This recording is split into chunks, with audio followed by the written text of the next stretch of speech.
with them humble like that, not being judgmental, and yet you are somebody, a man of God, somebody that fears God. The simplicity in nature that you did not look down upon their life and their ways. Then they can open your ears and hear the word of the truth.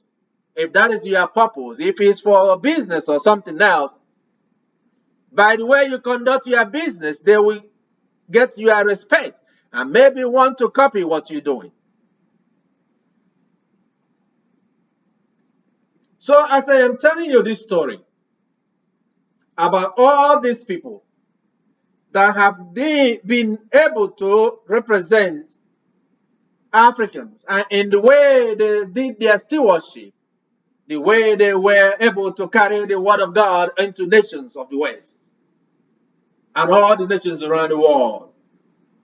And when we're talking about the Berber tribe, remember the other time we're talking about the Berber tribe and their warrior. From them also came this, remember, the people that I called you were converts into Christianity.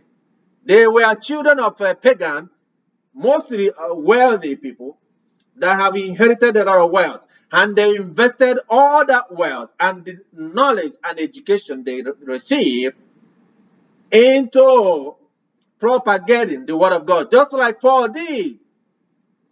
More zealous. In the day today that we have people who themselves are born into Christianity, they just go to church for the sake of going to church. And then those of you that carry the title of a bishop, I just call the names of few bishops and their contribution to Christianity. Where is your stewardship? Is it by the number of people that surround you that is around?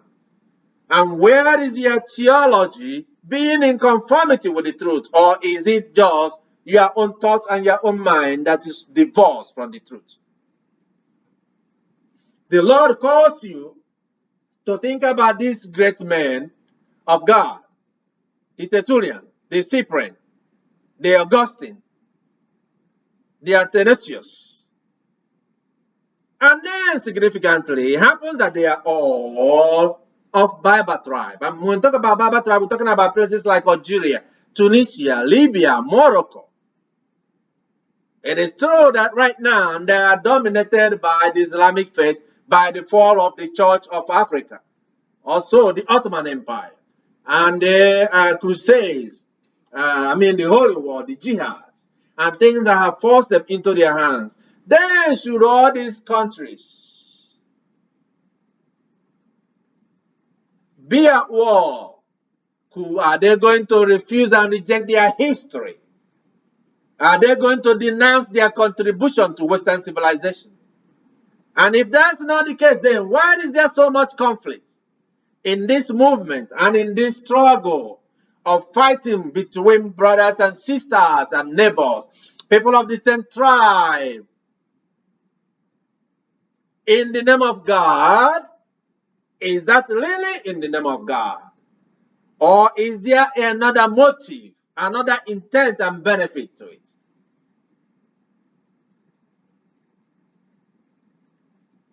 For 1,500 years now, what can somebody say that has happened in Africa?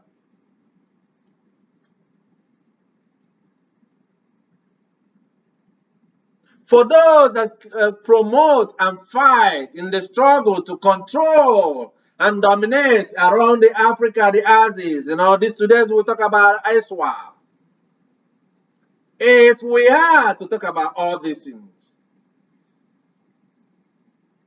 is it possible that Prophet Muhammad can be associated with such a jihad or such a war, such a structural violence, such a conflict? If it's so, then what is heresy? That a man takes in the name of God and then uses it to destroy God's creation, to engage in malicious conduct towards another neighbor, another tribe, another nation, another country, in the name of God. What is heresy then?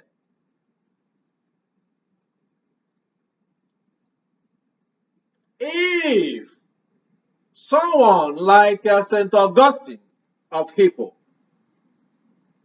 have expanded the foundation of Western philosophy.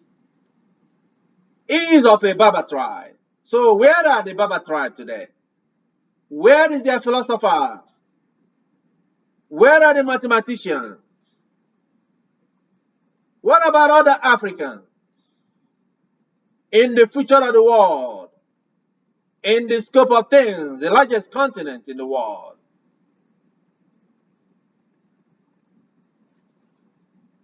Where is concern for the poor?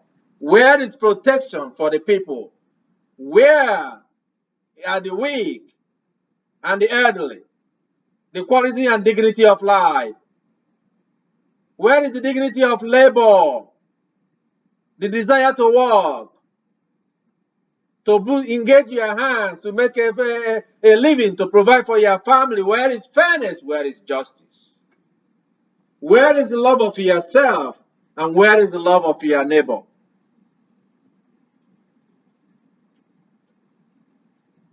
These are values that are imbibed in the Holy Book, in the theology that were developed by Africans and transported to the Western world, in developing their philosophy.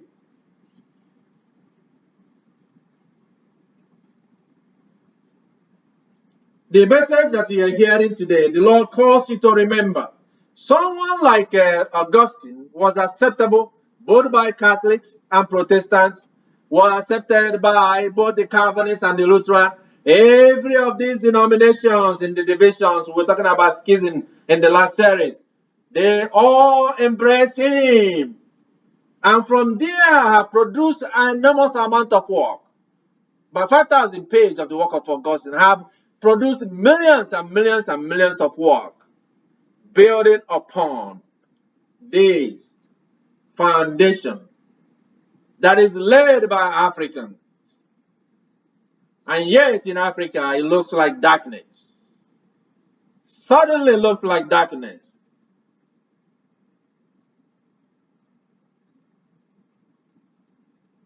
So if Africans were able to do this at the beginning and the turn of the